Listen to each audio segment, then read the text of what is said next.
Y decía que en Alemania había un granjero que había heredado un bosque, un enorme bosque donde tenía toda la clase de árboles. Entonces, él comía de esos árboles. Sin embargo, los árboles tenían 400 años de haber sido sembrados. No los sembró él, pero él se estaba alimentando con su familia de los árboles que, valga la redundancia, ya habían sido sembrados.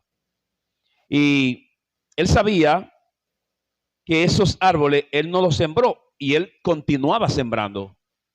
Es decir, 400 años tenía el bosque, pero él seguía sembrando y le preguntaron, en una historia verídica, le preguntaron a él que cómo se sentía en su bosque y él dijo, bueno, me siento bien, aunque lo que yo estoy comiendo no lo sembré yo, sino que lo sembró mi bisabuelo allá hacían 200 años. Entonces él dijo una palabra muy importante y él dijo, cada generación es responsable de dejar a la generación futura árboles plantados. Y esa palabra le dijo la hermana Evelyn hace un ratito acá. Cada generación es responsable de plantar árboles para que la coman su generación.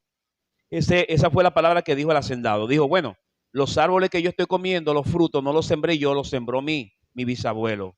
Pero es mi compromiso sembrar árboles para que mi generación también pueda seguir comiendo que hemos sembrado. Es decir, que cada uno de los que estamos aquí somos dependientes de lo que sembraron nuestros padres, pero somos responsables de lo que vayan a comer nuestros hijos de aproximadamente 100 o 50 o 60 años más hacia adelante. Entonces, cada uno de los que estamos aquí nacimos en un bosque que no sembramos. Yo creo que el empeño de cada padre es que sus hijos quizá no pasen por lo que pasamos nosotros. Yo sé que la generación mía tenía que heredar la ropa de nuestros hermanos. Yo me ponía la ropa de mis hermanos. Yo heredaba hasta los calzones de mis hermanos porque no había dinero para comprarle a todo, ¿verdad? Imagínese usted a Ambiori comprando ropa a los hijos. Se economiza más si le compra el más grande y ese grande le deja al otro y ese le deja al otro. Esa era, quizá ahora no lo hagamos, pero antes era así. Antes era así, un lápiz lo dividían en 4 para los 4. Hoy los niños tienen diferentes clases de lápiz, pero en mi generación no era así. Entonces, claro, no quiero que mis hijos pasen por lo que yo pasé. Por eso entonces sembramos ahora para que ellos cosechen más hacia adelante. La pregunta es que tú tienes un apellido que tú no pediste, tienes una familia que tú no pediste. Ninguno de los que estamos aquí, imagínense, si a mí me hubiesen dejado elegir mi familia, créame que yo hubiera sido un Vicini o un Pellerano, ¿verdad que sí? O un Bisonó, tuviera yo dueño de aquellos edificios, pero no me pidieron consulta. O sea, yo no elegí nacer en la familia que nací. Tú tampoco elegiste el apellido que tienes. Amén. Tú naciste Torre porque te tocó ser Torre, pero no de que yo quiero ser Torre o yo quiero ser Ledesma, que son los apellidos más bonitos de aquí de la iglesia, ¿verdad? Ninguno pedimos ser Saldaña, que también es un apellido de dinero. Aquí hay apellido de dinero, ¿sabía? Pero ninguno de ustedes eligió ser de ese apellido, ni usted eligió ser de ese apellido. Ah, no, yo soy Martínez, tú no elegiste ser Martínez, tú naciste ahí, tú naciste en esa familia, pero tú no elegiste. Gloria al nombre del Señor. La pregunta es, ¿qué aspecto tiene tu bosque? ¿Qué aspecto tiene tu familia? Porque quizá yo vea a tu familia muy bonita a la luz del día, pero quizá tu bosque no sea tan frondoso como aparenta ser. Quizá tú no te sientas a gusto en la familia que naciste. Y yo estoy seguro que muchos quizás hayan dicho eso. ¿Por qué nací en esta familia? ¿Por qué nací con este bendito apellido? ¿Ese fue el que te tocó? ¿Esa fue la familia que te tocó? Entonces yo, mientras preparaba este mensaje ahorita o esta pequeña conferencia, yo analizaba y buscaba en la Biblia algo que se me pareciera que yo pueda hablar de ellos, ¿verdad? Y que se aplicara a este tema. Y el Señor me trajo 2 episodios en las Sagradas Escrituras. El primero tiene que ver con Caín y Abel. Miren, Abel y Caín nacieron en la misma familia. los dos nacieron de padres que cayeron. Amén. Ninguno eligieron salir de esa familia, pero nacieron, le tocó y nacieron ahí. Ahora bien, miren qué cosa más interesante, y es que los dos nacieron en la misma familia, sin embargo, los dos eligieron caminos diferentes. Me explico. Tú puedes haber nacido en una familia que quizás no sea la mejor familia, pero de ti depende seguir los pasos de esa familia o seguir pasos buenos. ¿Me explico? Quizás tu familia no sea la mejor, pero de ti depende de que tú te pares y digas, yo no quiero heredar lo que mi familia quiso sembrar en mí. Ahora, si tu familia sembró cosas buenas, pues tú agarras lo que tu familia sembró y lo tomas. Ahora, si fueron cosas negativas, tú dices, no, yo no voy a heredar esas cosas negativas de mi familia. Ese fue el caso de Adán, de Caín y Abel. Caín, dice la palabra, oiga lo que dice la Biblia, no como Caín, que era del maligno y mató a su hermano. ¿Por qué lo mató? Porque sus obras eran malas. Sin embargo, cuando habla de Abel, dice, por la fe Abel ofreció mejor excelente sacrificio que Caín, por lo cual alcanzó testimonio de que era justo. Miren, dos muchachos que nacieron en el mismo matrimonio, uno determinó ser hijo del maligno y otro determinó ser hijo de Dios. Pero mire qué cosa, que el segundo episodio se parece a este porque Abel eligió no el camino de su papá. Ahora bien, me voy al segundo episodio y veo a un niño que su papá era el hombre más malvado que haya registrado las Sagradas Escrituras. Tenía un padre terriblemente malo y tenía un abuelo que ni se imagine. Oiga, el abuelo de este muchacho era brujo, consultaba a los adivinos, a los agüeros. Dice la Biblia que este hombre destruyó los lugares de donde se adoraba a Dios. Este hombre, el abuelo de este muchachito, fue tan malo que hizo pasar a sus hijos por el fuego, lo sacrificó.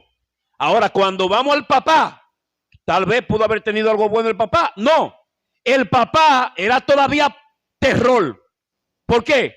Dice la palabra que el papá dice que se burlaba de lo espiritual, se burlaba de Dios. Estoy hablando de Josías. Josías fue el niño que nació y la Biblia establece que a los 8 años fue rey de Israel. Pero su papá se llamaba Amón y su abuelo se llamaba Manasés. Y la Biblia dice tajantemente que Manasés había teñido de sangre la nación. Era un endiablado este hombre. Era un abuelo malo. Y el papá, ni se diga. Cuando nace Josías, la gente dijeron, pobre muchacho. Oye, si el abuelo fue un hombre malo y el papá fue un mujeriego, imagínate lo que va a ser de este pobre muchachito. Bueno, la gente tilda a los que nacen por sus padres. ¿Sabían? Si el padre era un borrachón, el hijo va a ser un borrachón. Si la mamá era bruja, la hija va a ser una bruja. Porque tildan a los hijos por lo que hayan sido su padre. Y eso decían de Josías. Decían, este muchacho va a ser malo porque lo trae en la sangre. Su familia era mala. Y si volvemos atrás, nos damos cuenta que después de Manasés fue un tal llamado Acaz, que ese malo. Mira, hermano, la familia de este muchacho, todos eran malos. Sin embargo, dice la palabra que Amón, su padre, comenzó a gobernar a los 20 años, pero reinó 22 años de tan malo que era. Porque los mismos amigos de él, que eran malos, lo encontraron tan malo y por ser tan malo lo mataron. Aleluya. Oiga lo que establece la Biblia. Cuando Josías comenzó a reinar, era de 8 años. ¿Están aquí los niños? De 8 años comenzó a reinar. Y reinó en Jerusalén 31 años. A diferencia del papá que duró 2. Él duró 31 años. E hizo lo recto ante los ojos de Jehová. Y anduvo en los caminos, debería de decir, de su papá, ¿verdad? De Amón. No, dice y anduvo en los caminos de su papá David. ¿Y quién es David? ¿Por qué David salta en este cuadro? Porque David venía siendo tatarabuelo de este muchacho. Porque si a usted le nace un niño, lo más probable es que sea como su papá.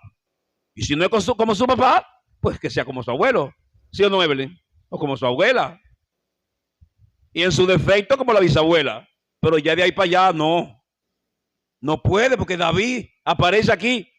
Y cuando yo leí me gustó, porque dice, e hizo lo recto como su padre David, sin apartarse a derecha ni izquierda. Pero él no conocía a David. Oiga, ¿qué fue lo que pasó? Agarró el árbol genealógico y agarró el árbol de familia y comenzó a ver. Y dice, aquí veo que también, ¿quién era ese? Ese era tu tatarabuelo, se llamó Acaz. Pero ese era malo. Ese no adoró a Dios. No, vete, esto no sirve. Y buscó y cuando vio, aquí está, ¿quién? Acá, otro acá.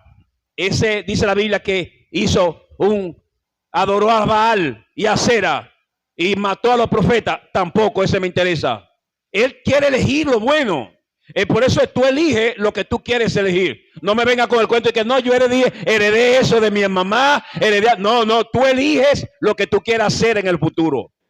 Y buscó. Y cuando vio a su abuelo Manasés, dijo, ay, pero este no era fácil. Tampoco lo quiero. Y buscó cuando vio a su papá Amón. Mi papá era terrible. Tampoco lo quiero. Tiene que haber alguien bueno en mi familia. No todo puede ser cabra negra, ¿verdad? Buscó y buscó. Y cuando vio, se encontró con Ezequías. La Biblia dice que Ezequías hizo lo recto ante Dios. Y él dijo, pero tiene que haber otro también bueno como Ezequías, mejor que Ezequías. Vamos a ver. Y cuando buscó, se encontró con David. Y lee donde dice, y David tenía el corazón conforme al corazón de Dios. Y dijo, ahí es que voy. Ahí sí, como dice Felipe, ahí sí. Y dice, aquí es que voy. Y agarró a David. Y dice la Biblia que anduvo entonces como David su padre. Bueno, tú no puedes elegir la familia donde quieres nacer. No, tú no tienes esa capacidad de elegir. Ahora tú sí puedes elegir quién puede ser tu mentor.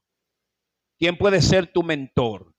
Si en tu familia tu papá no reúne las condiciones, entonces tú dices, bueno, yo voy a tener como paradigma, ¿a quién? Al hermano Ambiori. Yo veo al hermano Ambiori tan correcto y me gustan sus consejos, lo voy a elegir a él. Voy a elegir a Rayson como un paradigma, porque no puedo elegir a mi papá. Mi papá llega a las 3 de la mañana borracho. No, pues este no es un ejemplo para mí. ¿Y qué ejemplo tú le puedes dar a tu hijo cuando tú llegas borracho a las 3 de la mañana? ¿Qué ejemplo tú le puedes dar a tu hijo cuando tú agarras a su mamá y le dices 2 o 3 cosas? Tú no puedes ser ejemplo para tus hijos.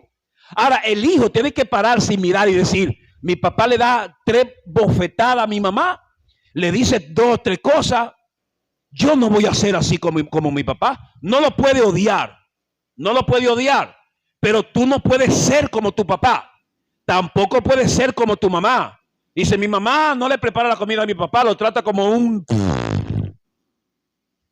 Yo no voy a ser así como mi mamá. Me voy a fijar de la hermana fulana de tal. Y esa va a ser mi paradigma. Es decir, no puedes elegir la familia, pero sí puedes elegir un mentor que sea tu ejemplo a seguir. ¿Cuánto le puede dar un aplauso al Señor? Aleluya. Josías comenzó a reinar a los 8 años. Entonces él vio que su papá no reunía las condiciones. Su mamá tampoco las reunía. Aleluya. Y decía que tú no puedes elegir la familia, pero puedes elegir a un paradigma a seguir. Y aunque usted no lo crea, de manera silente, para los que estamos acá, nosotros somos paradigma para ellos. Quizá ellos no nos lo digan, pero ellos en sus razonamientos razonan sobre usted. Dice, yo quisiera ser como la hermana fulana. Porque yo le digo, de ejemplo propio. Yo cuando era jovencito, había un pastor de una iglesia, se llamaba Claudio. Y para mí él era Jesús. Él era Jesús para mí. De hecho, se parecía a Jesús porque tenía barba grande. Y cuando él hablaba, yo me dormía porque para mí era Jesús. Él era mi paradigma a seguir. Él no lo sabía. Asimismo, aquí hay muchas damas y caballeros que los jóvenes nos ven y nos dicen, yo voy a predicar como el hermano fulano, yo voy a ser como la hermana fulana. Es decir, nosotros somos sus paradigmas y por eso debemos mostrar lo mejor para ellos, para no traumarlo. Porque un día uno de ellos ven que el pastor agarró y dijo 3 cosas. Dice, ¡ey! El pastor ahí mismo se cayó. Somos paradigma para ellos. Porque quizá ellos nos elijan a nosotros sin ni siquiera nosotros darnos cuenta. Dice la palabra que cuando Josías tiene 8 años, un niño con 8 años, dice la palabra que destruyó los lugares de incienso que sus padres habían levantado. Despedazó la imagen de acera, quemó los huesos de los falsos profetas y derribó los altares paganos. Por toda la tierra de Israel incentivó a que la gente adorara a Dios. Un niño con 8 años, varón. Qué maravilla, ¿verdad que sí?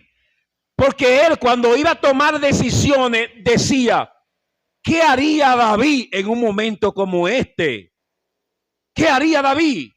Y él no tenía las sagradas escrituras, no tenía las leyes que más adelante se va a dar cuenta que él la encuentra. Es decir, él dijo, no voy a abrazar lo malo de mi papá y elijo a quien yo quiera parecerme. Es decir, tú eliges a quien tú quieres parecerte. Tú eliges a quien tú quieras parecerte.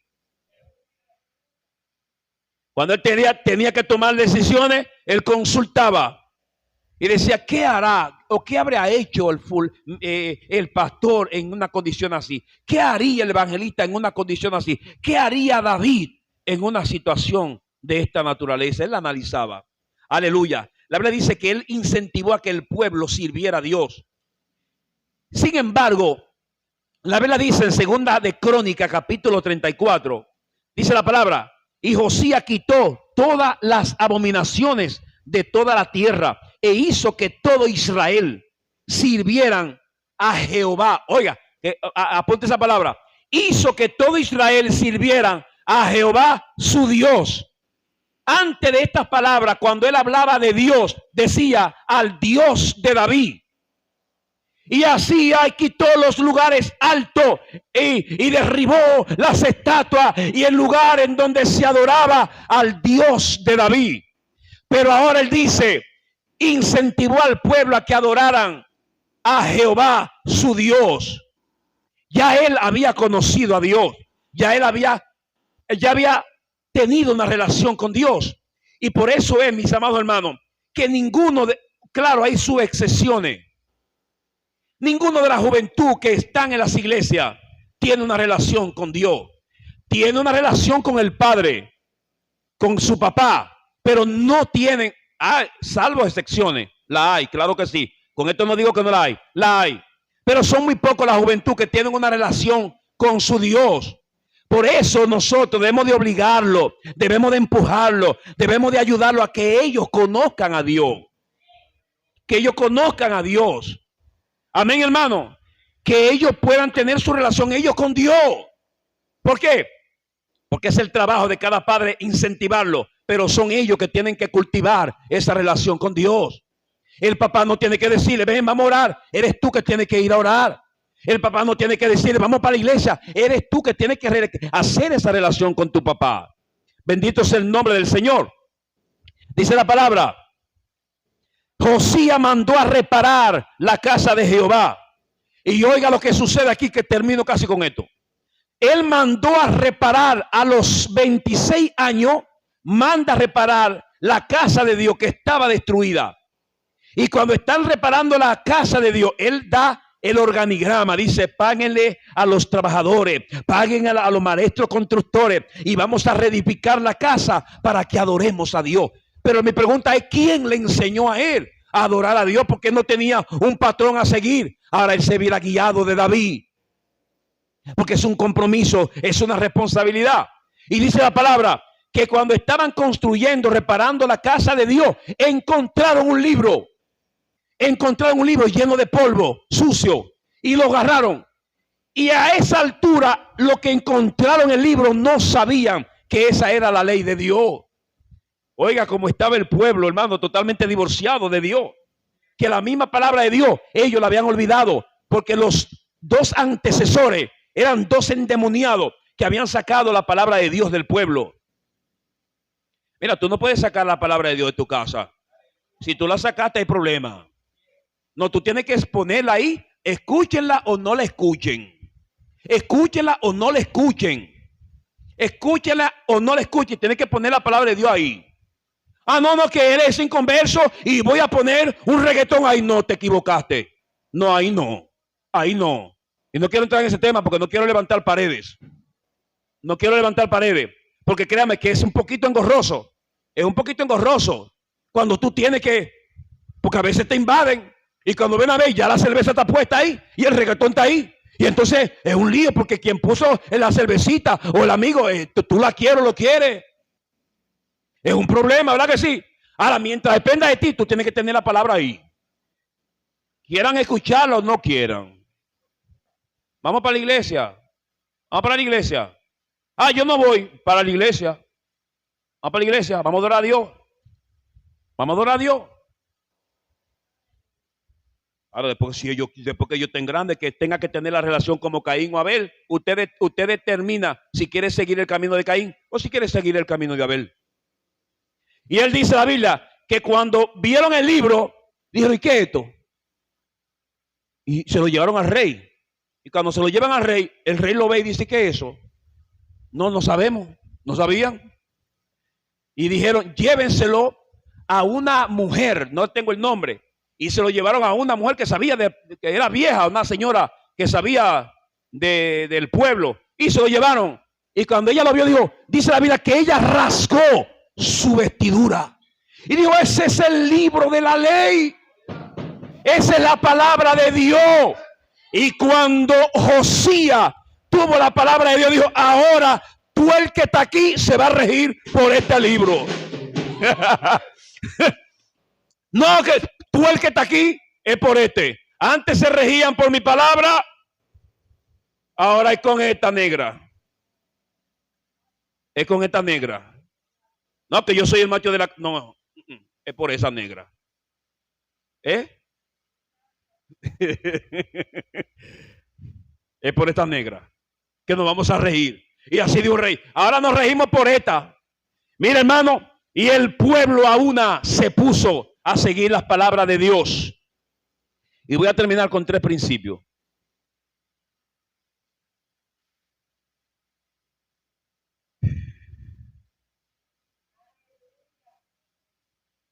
En ese momento es cuando descubrió que Josías nació en esa familia para algo. Porque es que a Dios no se le escapa. A Dios no se le escapa la tortuga, como dicen allá en Argentina. ¿Se le escapó la tortuga? No. Porque para que se te escape la tortuga, tú tienes que correr muy lento, ¿verdad que sí? No. Tú naciste en esa familia, naciste para algo. Si tú naciste en esa familia en donde el tío es borracho, en donde la abuela consulta a la taza, en donde aquel se separó 10 veces, en donde aquella ha tenido 5 maridos como la samaritana, y naciste tú, y entonces tú eres diferente a ellos. Ellos se reunirán y dirán: ¿y quién trajo esta? Esta ni se enamora. No, nomás quiere estar estudiando. Aquí mira, aquí nadie estudió. Aquí nadie estudió. Y esa quiere estudiar. Esa quiere hacer las cosas correctas. Esa habla diferente. Mientras que las otras hablan depravada. Y esa anda bien, correcto. La gente dice: ¿y de dónde salió esta? No, lo que pasa es que aunque esa nació en esa familia, tiene un ADN que no corresponde ni a su mamá ni a su papá, sino que el ADN corresponde al que está allá arriba. Jesucristo de Dios se lo plantó. Ahora tiene un ADN, está en esa familia porque Dios le puso que naciera así, pero nació con un propósito. Ahí es donde Josías dice, yo nací aquí con un propósito, entonces es para cambiar el norte de mi familia. Es decir, que si tu familia todos son depravados y malos, y tú naciste diferente, a eso le llaman dones. Cuando tu familia es así, y tú eres diferente a la familia, que tiene cosas buenas, principios, que nadie te lo enseñó, que no te lo enseñó tu papá ni tu mamá, porque no son ejemplos. Eso le llaman dones, y esos dones son dados por el Espíritu Santo de Dios. Lo que te está diciendo es que ahora tú tienes que trabajar en aras de que tú seas el cambio. De que en el 1970 nació esa, diferente a su familia, ese diferente a su familia, para que hoy sea un ministro del evangelio, para que hoy sea una profeta, un evangelista, es para que la familia por él lo pueda seguir a Dios. Amén, hermano. A su nombre, gloria. Y termino con esto. Ahora dice 3 principios. El primero, Juan 3:6. Lo que es nacido de la carne, carne es. Y lo que es nacido del espíritu, espíritu es. Es decir, que la vida humana nace del hombre. Sin embargo, la vida espiritual nace de lo espíritu, de lo espiritual. La vida humana, tú naciste con un apellido, la mamá te dio el nombre, te dio el apellido, tiene la sangre genéticamente de tu mamá y tu papá. Amén. Pero eso es humano. Ahora, cuando tú tienes un encuentro con Dios, entonces ahora tú naces del espíritu. Y ahora tú caminas diferente. Amén, hermano. Y a eso le llaman genes latentes, que es el segundo principio. Los genes latentes tienen que ver con las enfermedades. Por ejemplo, cuando dice hay genes latentes, significa que hay enfermedades que quizás tú las tuviste cuando niño y duraste 40 años y jamás sufriste de eso. Pero a los 45 años te volvió esa enfermedad. Es porque ese gen estuvo ahí en tu cuerpo de manera silente, muerte, como el cáncer. Que todos nacemos con cáncer. Lo que pasa es que el cáncer está dormido hasta llegar un momento que el cáncer se despierta. Amén, gloria al nombre del Señor. Entonces, así mismo en lo espiritual, en lo espiritual, nosotros tenemos esa semilla de parte de Dios que está dormido, hasta que llega un momento que ¡pah!, se activa. Y tú dices, no voy a coger el camino de papá, no voy a coger el camino de mamá, tampoco voy a heredar el camino de la tía, ni del bisabuelo, amén, ni del tatarabuelo.